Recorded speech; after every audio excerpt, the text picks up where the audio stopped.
Welcome back, everybody, to the noon session. If you're joining us now, I'm Steve Belko, Executive Director, Missouri Humanities. Welcome to the third session of Humanities in the Future Symposium, The Future of Work. Our full symposium schedule is available at our website, humanities.org/future of work. We invite you to use the same link you used for this session to tune back in at 2, 4, and 7 for upcoming sessions. It's going to be a great long day. Don't forget to learn more about becoming a member of Missouri Humanities at our website, humanities.org. As a reminder, Missouri Humanities is live streaming today's program by way of Facebook. This presentation will last up to 30 minutes, and we will hold questions, which you can submit through the Q&A feature on Zoom for the end of, which we'll take care of at the end of the session.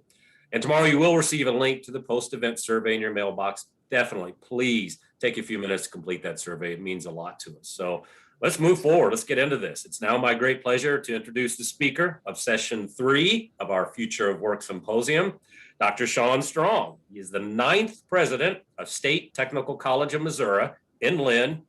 Beautiful facility. If you're passing along Highway 50 in Lynn, you got to see it. Prior to becoming president, Dr. Strong was Dean of Business Technology and Communication, and I'm probably going to butcher this, Bemidji State University, Northwest Technical College in Bemidji, Minnesota. I've heard of it, never have had to pronounce it. So sorry about that one. You can correct me here in a second. Dr. Strong's professional experience includes 14 years with Missouri State University, 9 years of which he served as the department head of technology and construction management. Prior to his employment in higher education, Dr. Strong worked in several capacities related to facility maintenance.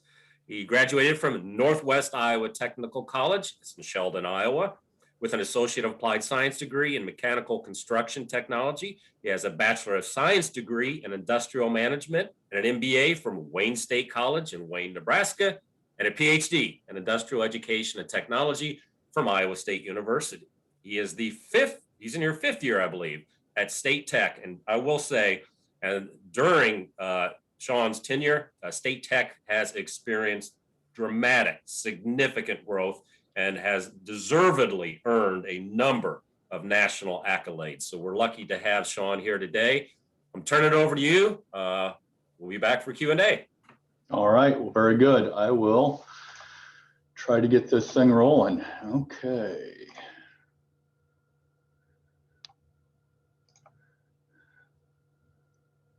And there we go. I think that'll work. Glad to be here. State Tech is a little bit of a cat of its own. We've been in COVID now for more than a year, and I will tell you this is my first actual solo presentation, which is it's a little bit intimidating.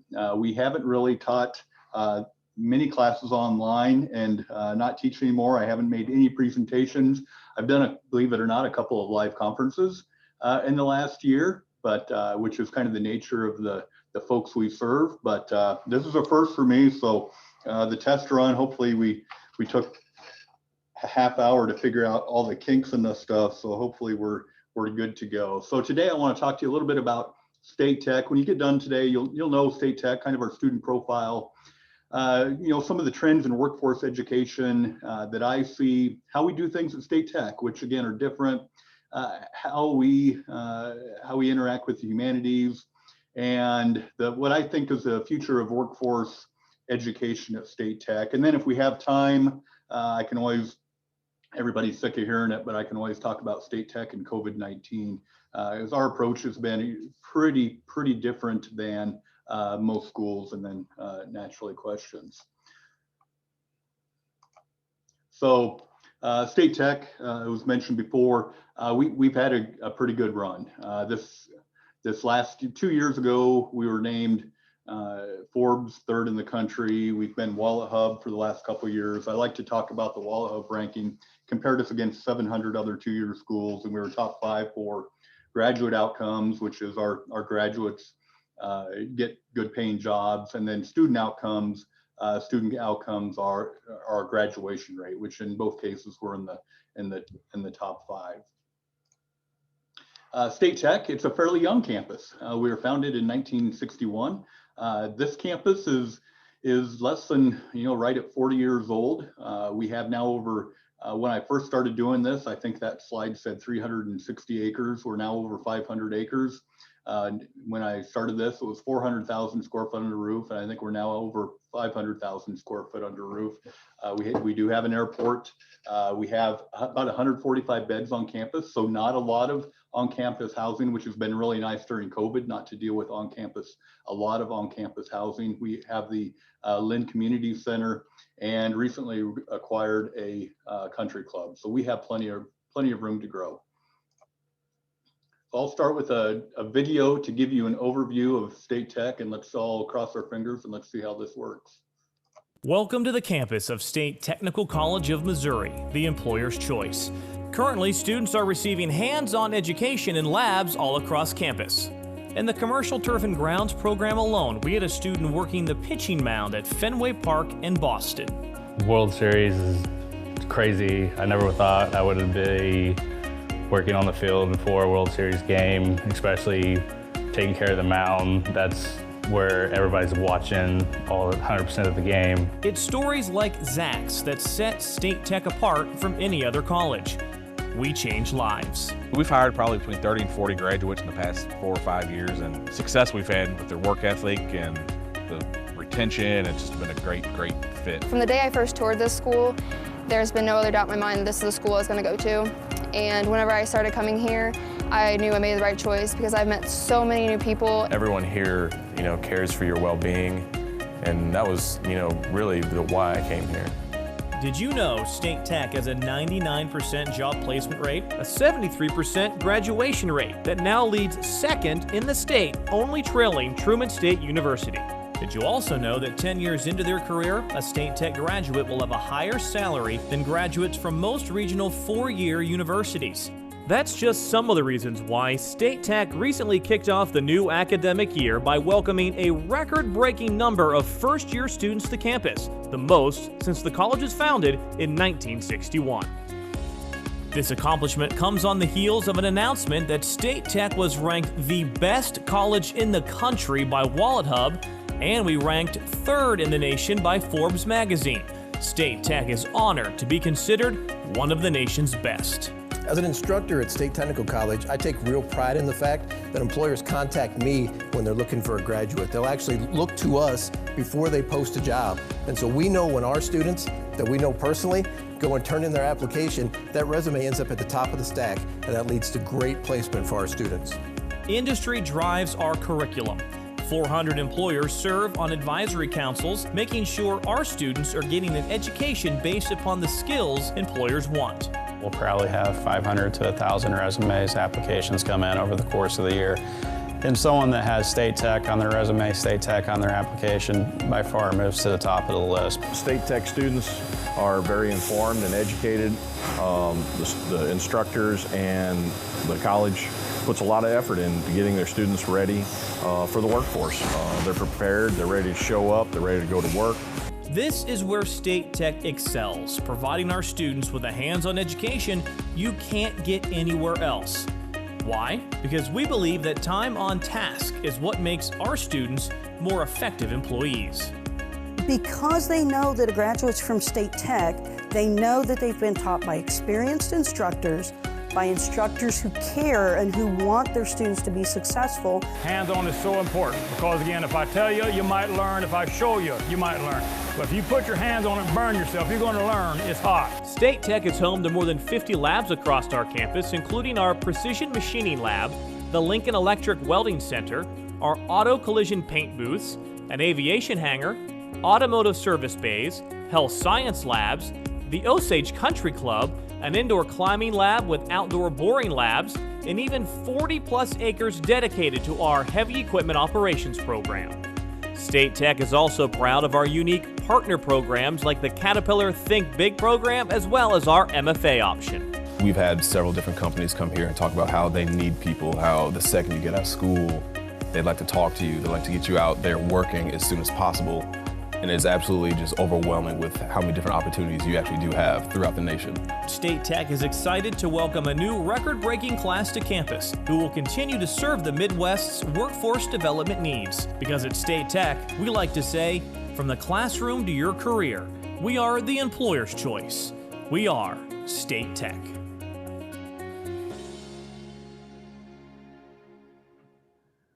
Welcome to the campus of State. There we go. So there you have it. That's a really good overview of State Tech, the campus, a little bit about our students, our enrollment growth. We have had, Steve mentioned, we've had quite a run. If you go back to, 15 years ago, we always had about 1,000, 20 years ago, 1,000 students. Here in the last 4 years, we've increased about 200 students a year, which is bucking a trend that I'm sure many of you are aware of in higher education, not only in Missouri, but higher education across the U.S. So we're up for next year. We will continue the same trend. So I'm very fortunate we're in the place we're in. When you talk about 2,000 students, we're not a big campus. Those 2,000 students are full-time. So while if you compare this to most community colleges where they do have a lot of part-time students, we'd be more equivalent to maybe a school of 30,000 or 3,500 head count. But we are actually our FTE is sometimes larger than our actual head count because our students do take so many credit hours. Lynn is a town of about 1,500. We're about 15 miles away from Jefferson City. So if you ever visit the state capitol and want to swing by, you're more than welcome. We do have a statewide mission. We are the state's public technical college. So the 2-year public technical college. And I do like to talk about that a little bit. Sometimes wonder, okay, they're in Lynn, Missouri, a town of 1,500. Can they really be living a statewide mission? And so I bring this chart up that looks at how do we get to 80% of our student body? And if you look at the University of Missouri at Columbia, to get to that, they pull out of the central Missouri and then St. Louis and Kansas City. Very similar to what we pull. We'll probably pull more heavily out of the suburbs and maybe more of the urban areas, but we definitely pull from all across the state for our student body. So I've told a couple of people on campus that I was making this presentation, humanities symposium, and they kind of looked at me like, what are you talking about? State Tech and humanities. And if you'll compare us to, if you look at the other places I've worked, we're definitely more focused on workforce education than probably anywhere I've ever worked. But you'll hear on the next panel that I'm guessing they'll talk more, and what you probably read a lot about are things like apprenticeships. We hear a lot about apprenticeships in Missouri because I believe we're second in the country for apprenticeships. I'm sure you'll hear that. And the next one, you hear a lot about stackable credentials. You'll hear a lot about skills training, short-term training. So you'll get a lot of that all the way from places I've worked where we talk about our role is to create a well-rounded individual. So that's kind of the other end of the spectrum.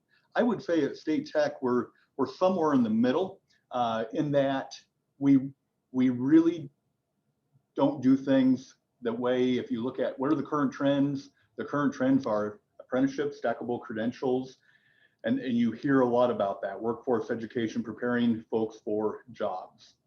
Here at State Tech, hear a lot about part-time students as well. We do things pretty much the old-fashioned way. We have kind of bucked the trend there, although if you looked at the imagery from the video, you saw a lot of things like this. You saw people doing things that look very trades-like.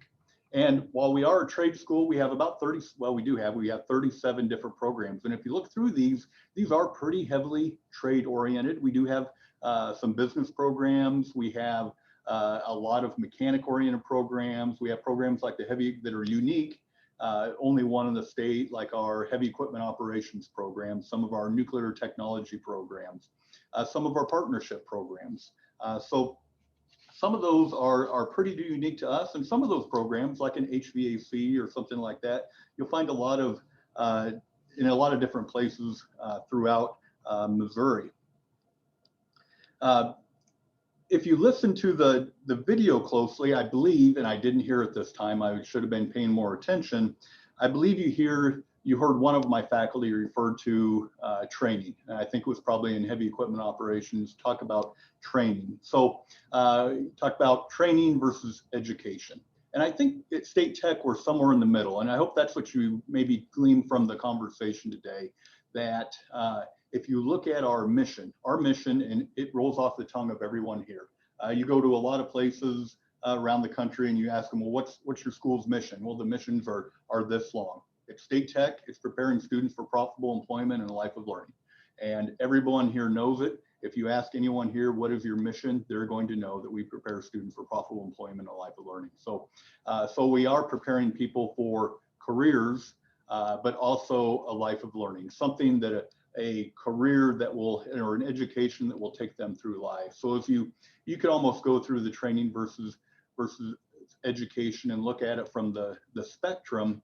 And I don't know that I'll take the time to do that here, but you can definitely see some are very task oriented for something short term, where versus education, we're looking at something that will carry you through life. And I do hope our mission and what we do, the actions speak maybe louder than the words there. And so we'll talk through that. And I'll talk through some of these student outcomes.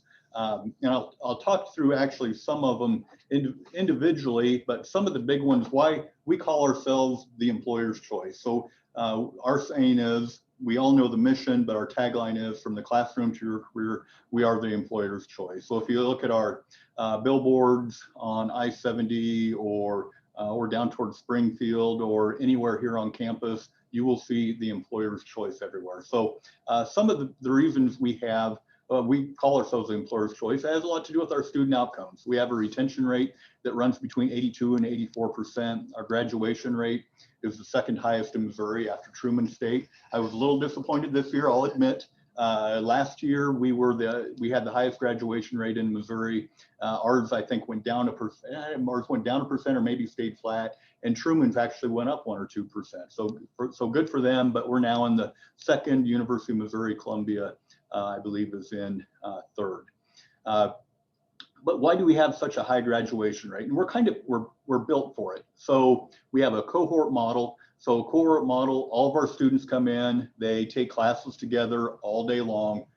Like I said, we buck the trend. We're kind of old school on this, and that the students, they don't set their own schedule. We set their schedule for them. We put them in a cohort of 25 to 30 students, and that becomes their family for 2 years. While we're open admission as an institution, most all of our programs have admissions requirements. So a typical program, not all of them are this way. Some of them will have higher admissions requirements, but most of them are going to have what we call an automatic admission of an ACT of 17 and a GPA of 3.0. If you have those two characteristics, you'll get automatically admitted to State Tech. So I do know that helps us definitely in some programs, and some programs will have an ACT as low as 15. So again, we're not selective by any means, but the community colleges do such a good job of helping those students that are underprepared, more so than what we would probably see. Full-time students. I mentioned that our FTE headcount is higher than, a lot of times, than our actual headcount. It's because most of our students take, on average, 34 credit hours per year. So that's a pretty heavy load. So most of these students are in here taking 17 to 18 hours a semester. Most of our programs, unlike we've seen a drive in higher education to get 4-year degrees down to 120 credit hours, get 2-year degrees down to 60 credit hours. Most all of our programs are 72 credit hours. So we definitely haven't done that. We cater to a traditional age student, which seems, it's interesting, but the more you think about it, we are in a fairly rural location. So most of our students are relocating to Lynn, Missouri. So if you drive through Lynn, Missouri, you are going to see hundreds of apartment units or hundreds of beds that go up every year. So we add about 200 beds every year. And as long as the community is willing to take that risk, and especially now after COVID, it looks like I knew what the heck I was doing. But I'm glad I don't have the thousands of students in dorm rooms right now. if you look at things like ASCU's formula for engaging graduating students, they'll talk a lot about high impact learning experiences. And it's something that it's talked about like it's something new and different. We've done high impact learning experiences for years, whether it's their summer internship, whether it's activities they do on campus.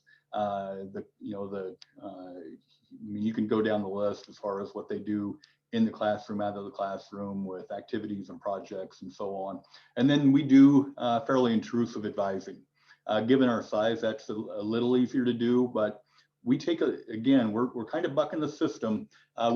Even a few days ago, we had a speaker on campus and we were talking about students at a lower socioeconomic status. How do we help them? How do we get them through to the other side? And our approach is a little bit different than just about anybody out there. We use more of a, we're not going to hold your hand and if things get tough, we're more of a, when things get tough, the tough get going. So we're kind of the tough love institution. And so what a Form 11 and a Form 12 is if we have a student that doesn't show up for class for 2 times in a row, they're going to go to a counselor before they come back to class. If it continues, they're going to get a Form 11. And a Form 11 is a contract between the student and the institution that says, I will attend class. And if I don't attend class, I'm going to get a Form 12. And a Form 12 is a separation from the institution. So if students quit coming to class, it's not going to be they get to the end of the semester and they fail out. It's going to be, we're going to remove them from class halfway through the semester. Something when I came here, it's something I wasn't used to. But again, when I came here, I thought we were going to go to stackable credentials. I thought we were going to go to online education, cater to part-time students, industry training, all these things that everybody else is doing out there. We just don't do it. Other things we do, and I wanted to talk about this in a little more detail. From a student outcome standpoint, we do what's called an AJA transcript. And so that is an academic grade, which you're all probably used to, a job readiness grade, where we're going to look at their work ethic.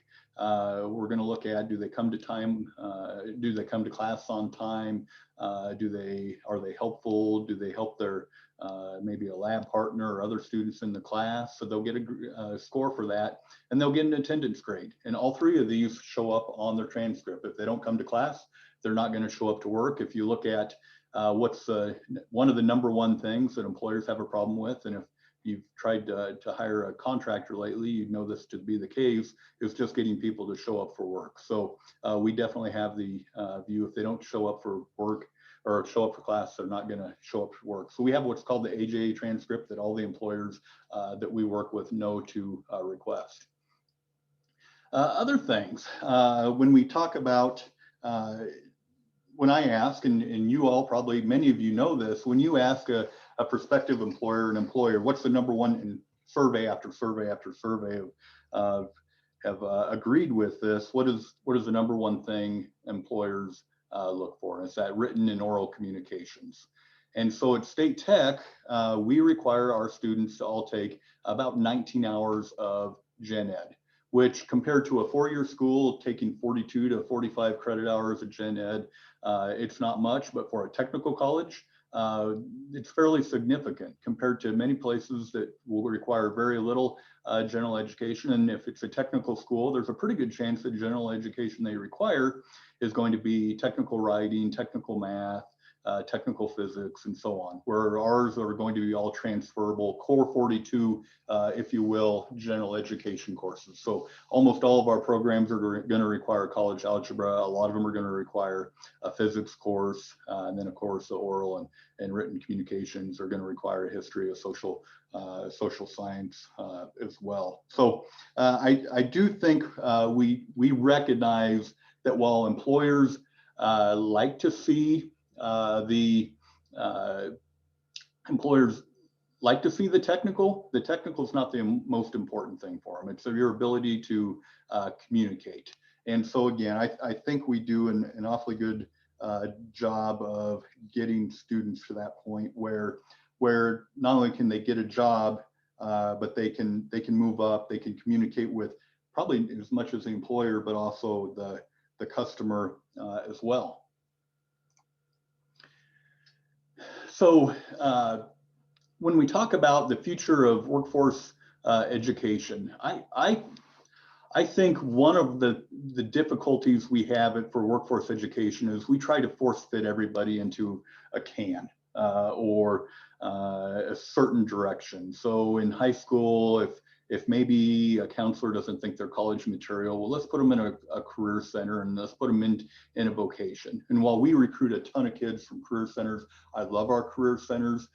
That's a tough place to put a sophomore or probably a junior in high school to say, hey, I want to spend a lot of time on learning auto mechanics or HVAC instead of maybe trying to work towards more, maybe they're coming in late, whatnot, to try to instead of having them take college level classes. That's one of the hardest things for students to getting into State Tech. If they went to a career center, they know this is the place they want to be. But a lot of times they can't test into a college English class or a college math class, or the hardest one is reading. If a student comes to us and they just can't read, we're probably going to give them the hard message. And for a lot of them, it's hard to hear. Is you probably need to go to an open enrollment community college and do some work, remedial work, and then come to us. We do have some remedial courses, but we're not quite set up as well as maybe some of the open enrollment institutions. So I think we run into some of the issues there where we try to force everybody into, let's say, everybody should do an apprenticeship. Well, preparing folks for a job may not be the right thing. So I think for us, I mean, we know what our bread and butter is. We know that we're looking for somebody that likes to work with their hands and maybe wants to get right to work. That maybe doesn't know that there are other options out there long term, but they're focused on this career and they want to get started on a particular career. And I think in higher ed, and this probably isn't terribly popular either, I think we all are trying to become something else. How do we get that next group of students?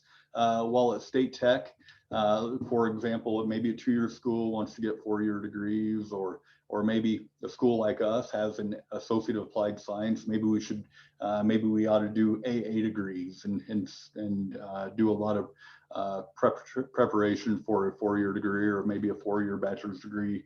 A granting institution wants to offer masters, a master's wants to offer doctoral. It just seems like everybody's trying to do something else. And that's where I think, again, we're very different, and that we're trying to do one thing, and we're trying to do it very well. We're not necessarily interested in what I call scope creep, where we're trying to look at different options. So what does the future of workforce education look like here at State Tech?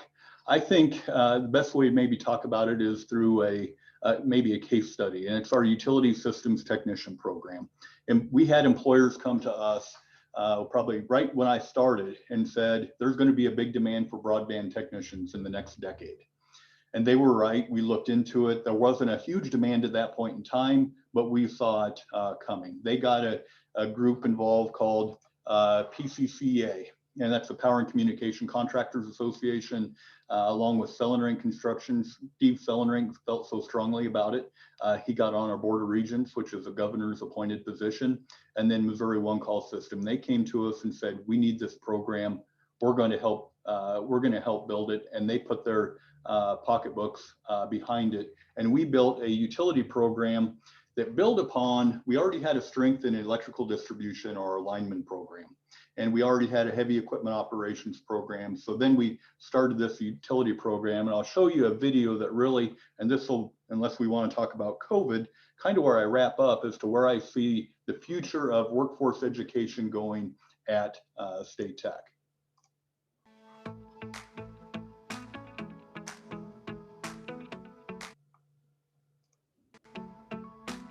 Welcome to the campus of State Tech. We are pleased to give you just a little taste of what's happening right now on campus.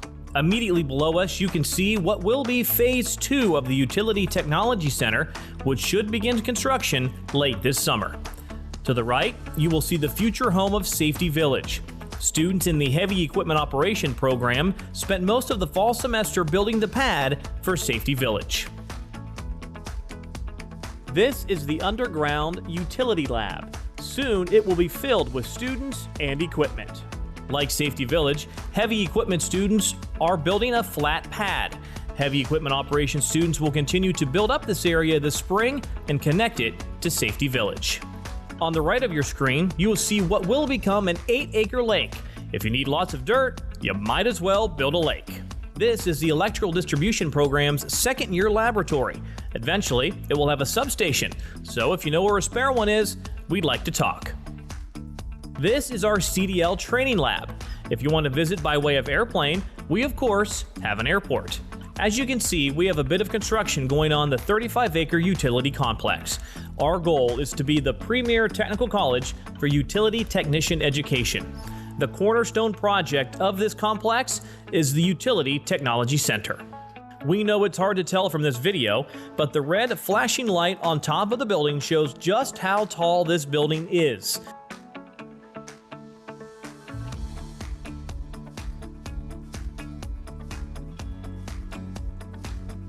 Now, let's head inside. An atrium with a 14-foot wide video wall to the right and a 30,000 square feet lab straight ahead will greet visitors to the building. This building will be a wow, this is freaking awesome moment that both students and industry will experience when they walk through the doors. Here we are at 40 feet in the air. The peak of the building is right at 50 feet, allowing to erect 40-foot poles. The ventilation system will exchange 100% of the inside air every 15 minutes. COVID doesn't stand a chance. Notice there are no footings under the rear overhead doors. We will be able to set boring machines inside and bore out into the outside underground lab. We are proud to be your partners, and another reason why at State Tech we like to say, from the classroom to your career, we are the employer's choice. We are State Tech.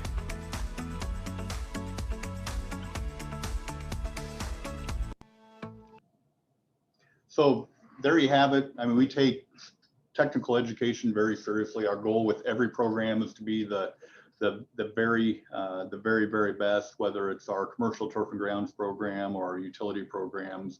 Our goal is not just to be the best in Missouri, it's to be one of the very best in the country. And to do that, the one thing I hope you take away from it is we don't do it like anybody else does. We don't do part-time students.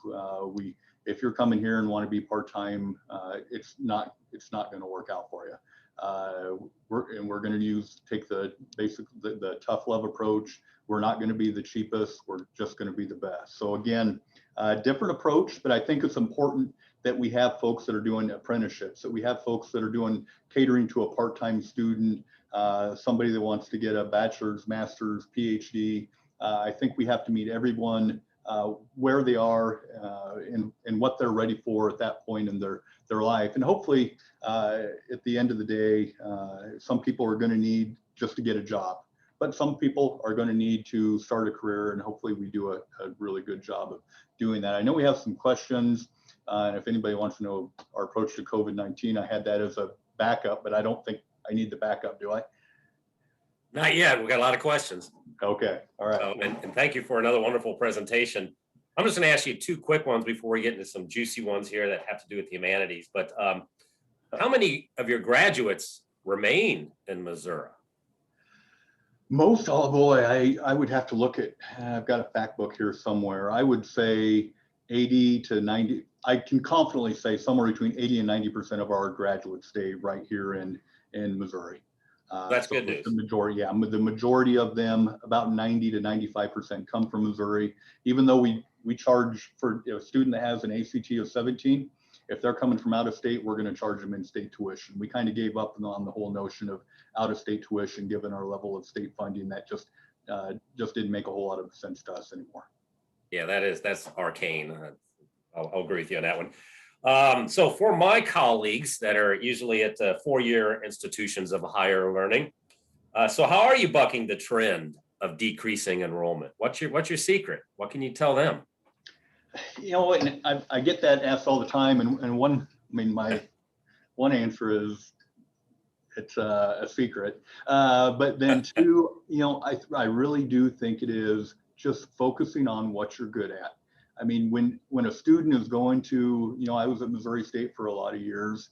When a student's coming to you, we've got something for everybody. But there's just so much traffic out there these days. There's so many higher education opportunities. They can go anywhere in the country they want to. I really think we're built for right now. Can it continue forever? I don't know. But I would say laser focus is probably the big thing. I mean, we focus on one thing and we're really good at it. And if you want something else, we're not going to try to talk you into State Tech. And I really think that's most of it. But I know there are other things. I know the governor's been good for talking about workforce, and that's been a big push. And I also know I've got, take that last video you watched. I asked for it one afternoon and I had it midday the next day. So I've got an excellent marketing team, and coming from the 4 years, I know if I would ask for that, it might have been a month or two, or maybe we can get to it next semester type of thing. Whereas I can say, I need this and I'll have it in hours. So I've got a crack marketing team too. So I think there are a lot of good things working for us, but, if I had to start from the beginning, 5 years ago when I started, we didn't do strategic planning. We didn't do any of that. We went straight to a strategic enrollment plan. We knew we had an enrollment problem, and everybody here is on the same team with regard to enrollment. Everybody here, this may not be popular with this group, but we treat this place like a business. Every one of my faculty knows how much revenue they're bringing in and how much revenue over expense they're at. So it's a little bit different world there too. So every faculty member knows the only way they're going to get a raise is based upon enrollment, because we're not going to give raises upon state appropriation one-time money. Everybody, again, it's just communication, and we treat this place like a business, and everybody's moving in the same direction. And so I can't say it's any one thing. We've just, like I said, just kind of got everybody with a shared vision, and that really helps. One of your bullet points, and this is for the audience here, you had to quote unquote State Tech and the humanities. So someone might be going, well, what's the humanities have to do with this? And the purpose of this symposium was always to take the humanities out of what would be traditional recognized fields, history, languages, literature, music, things of that nature, and show that humanities, you can have a career in it. There's a different perspective of it. And so we really want to use this symposium as showing the symbiosis between the humanities and the larger world of STEM. And that's what each of these themes are about. And, for example, you listed agribusiness as one of your areas. Well, the humanities can address a lot of issues, questions, concerns in the world of agribusiness that we can help advance agribusiness. And that's the purpose here today of, the symbiosis of that. So sure. What advice do you have for us, for Missouri Humanities, to engage your students and your recent graduates? What humanities topics or program types would interest your demographic? That's a great question. I don't know that I'm going to have a great answer. I can tell you when we try to produce a graduate, we're not necessarily giving them a particular skill or trade, although we're essentially a trade school, but we're going to try to get them to a little bit higher level of Bloom's taxonomy for a trade. So they're going to use critical thinking. And I know, from an employer standpoint, they're going to want to see the communication skills, some of that, but we're going to try to give them, apply a little history. We try to apply the humanities, because our faculty know in the humanities, they know that our students, they're not as interested as we'd hope they would be. So we try to apply it in any way, shape, or form that we can. Our students, what do they need when they get out of here? And this is be the hard part. If they were going on to a bachelor's degree or something like that, it's really, they know some critical thinking, because we're going to apply my HVAC degree. I use it and I apply it to a whole lot of different things, because we're using critical thinking skills. So yeah, what are those areas where you can, without being a trade, really talk about critical thinking? How do we use history? How do we learn from history? How do we do how do we do applied research? I think we have all sorts of struggles with there, and just knowing what is real and what is not in this day and age, and if we can be independent thinkers, and you all are sit around and talk about that and think about that. And the one thing I will say I miss about being in a four-year institution, being here at State Tech, we talk about our trades or hunting and fishing. We don't talk about academia. So it's a very different approach. So that's a long answer, and I didn't really answer the question. No, that's perfect. Let's hit some of these Q&A. There's two that go together, and they have to deal with women. What efforts are being made to include women in what would consider probably non-traditional fields at State Tech? Great question. And I would say it was 4 years ago, we made the decision. We had all our health science programs in Jefferson City, just up the road. We took over a portion of a career center a long time ago, and we made the decision to bring those health programs to Lynn, which are more female dominated. I will say ever since then, and it's not been intentional, but ever since then, starting this fall, we will have the first female lineman. We've never had a female lineman, and that is the last program that we've never had females in. And I'll be honest about this, females used to be a bit of a unicorn on the State Tech campus. Definitely no longer the case. And it's a fun trend to watch that we're seeing more and more females just by the nature of having other females, be it in the health sciences, but just by the nature of when they come to a campus tour, they see other females on campus. And so we love it. And the employers love it. I mean, the employers they ask us, how many females do you have in these technical programs? And just by the nature of being able to tell these young ladies when they visit campus, we have employers looking for female folks in heavy equipment operations. I've got 2 years ago, we had our first female in heavy equipment operations. We've got 2 this year. So it's not big numbers, but when you're bringing in cohorts of 20 or 25, that's, it could be 10 or 20% a female in each program. So we're moving in the right direction. We've got a long ways to go, and it's been a great transition for us. Are there some fields that are disappearing, or you are disappearing? I don't want to use it as a verb. And we know there's new ones, new technology and stuff. Is there something that's just gone? I can't. I think we've done a good enough job over the years that we keep the programs up to date. We keep modifying them. Right now, we have a nuclear engineering technology program. Nuclear engineering, I think, is going to be around, or nuclear plants, I think they're going to be around for a long time. But it's hard to get students into them because they're reading all the news. Even if you decide to close a nuclear plant tomorrow, it's going to take 20 more years to get it done. That said, so what we've done there is we're not necessarily killing nuclear engineering technology, but we've started a new program called power generation technology. So it'll come in behind that. It'll focus more on green jobs, that type of thing. It'll still have some nuclear in it, but it's going to be a little bit more rounded. So while we don't necessarily ever kill a program, we're definitely going to change the focus of it. And I'm going to build on that because you've stumbled right into humanities, so I can keep this going. Is that somebody in the previous session, I didn't get to their question. I guess they'd watched something on HBO last night. It had to do with nuclear waste.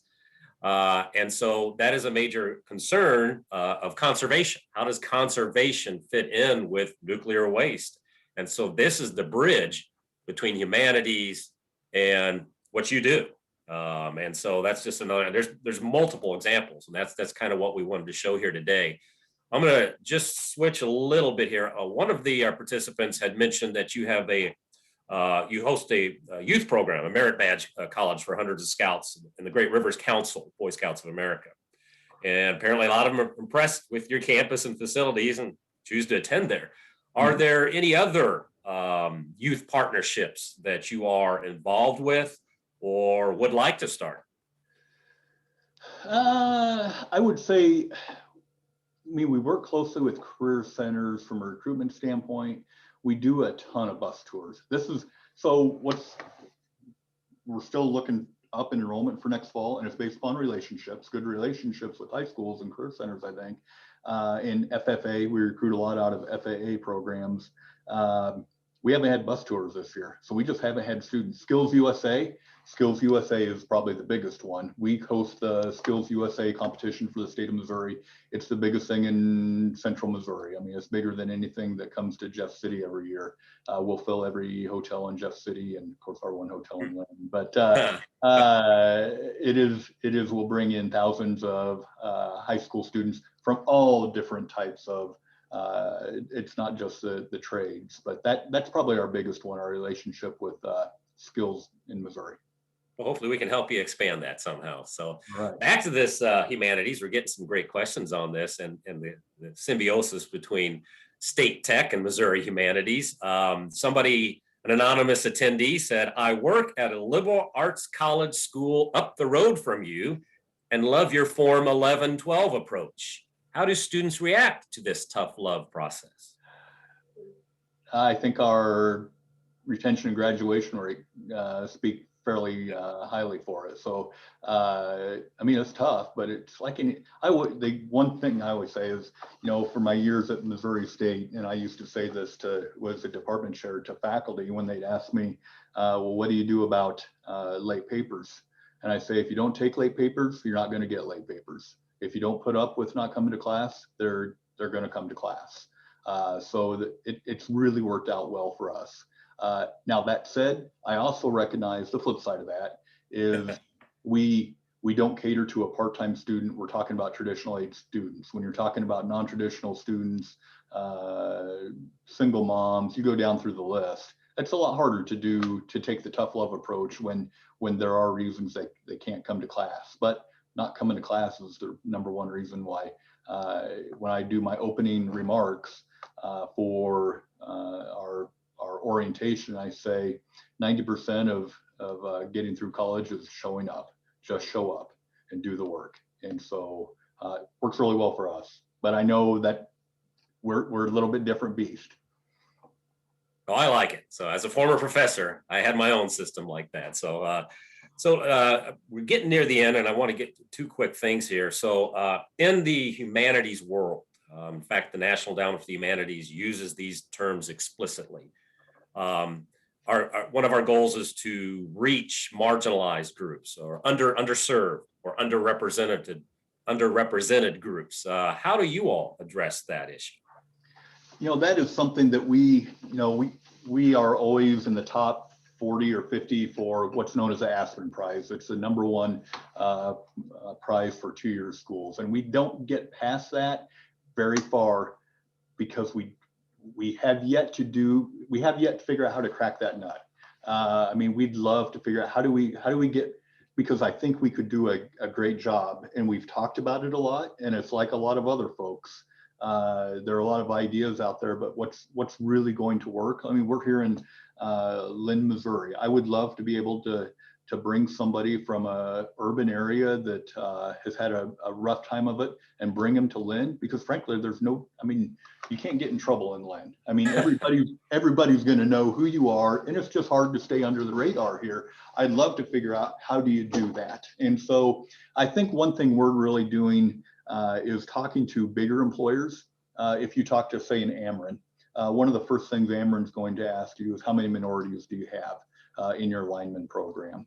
And we don't have many. And so I think the key to that is going to be working with employers and saying, if this is the outcome that you want, you're going to have to invest in it. So you're going to have to help us. You're going to have to scholarship that student and bring them here. So I think a lot of times folks will say, we want this, we want this, we want this. And then if you say, okay, if you want that, it's going to cost money because the state's not footing the bill. So you're going to have to invest in that student, send them to school here. And we're starting to see that. We've got MFA, we've got companies like Altech, we've got the Caterpillar partnership where we're seeing employers, they will help us recruit the student. They'll foot the bill for them to come here for 2 years, and then they'll go back to back to home. And so that is a model that I think is going to become, I wouldn't say commonplace, but just much more popular. And so I think that is the future of it, is we work with the employer, partner with the employer, so they know if they send a student here, get them through, they're going to go back, get a good job, and then we can break that cycle of poverty. So, I mean, we've been recognized a number of times for our ability to break the cycle of poverty. I think U.S. Department of Education not too long ago ranked us number 4 in the country for improving, essentially breaking the cycle of poverty, improving the wealth of underrepresented or under students with challenging socioeconomic positions. And again, for our audience members, that's where the humanities assist. Your mission as well as ours. They do have a symbiosis. They do overlap, and they can help each other. There's no doubt about that. We're got to wrap up here, about 12:50 here, but I do just want it for the audience. You got a comment. So thanks for including this school. I wasn't familiar with it, and it addresses my belief that people need short-term and long-term career goals and skill sets. So that was actually a little purpose that, I asked Ashley, hey, reach out to Lynn Tech. You sit right in the heart of our southern corridor of our German heritage corridor. So I passed by there all the time. And until we created the German heritage corridor, I didn't know that existed. And I do see your billboard on I-70. All right. As I head eastward from my home in St. Charles County towards Jeff City all the time. So you are getting that word out there. But Shawn, thank you. I mean, this is we're batting 3 for 3. It's I guess I could use it's a hat trick for today, and we got to move on here for a larger session. But thank you for all those in the audience. You know how to get a hold of Shawn at Lynn Tech, State Tech in Lynn. So again, thank you so much for joining us on this. I look forward to next time I'm that way. I'm going to stop in and see you. Okay, do that for sure. Thank you. And for everybody out there, go grab some lunch, stretch your legs. I know I'm going to. I hope you all come back for our upcoming sessions this afternoon and this evening. The next session panel is a discussion panel. Some state leaders, prominent state leaders. I think you really enjoyed. It is at 2 p.m. I'll see everybody back at 2 p.m.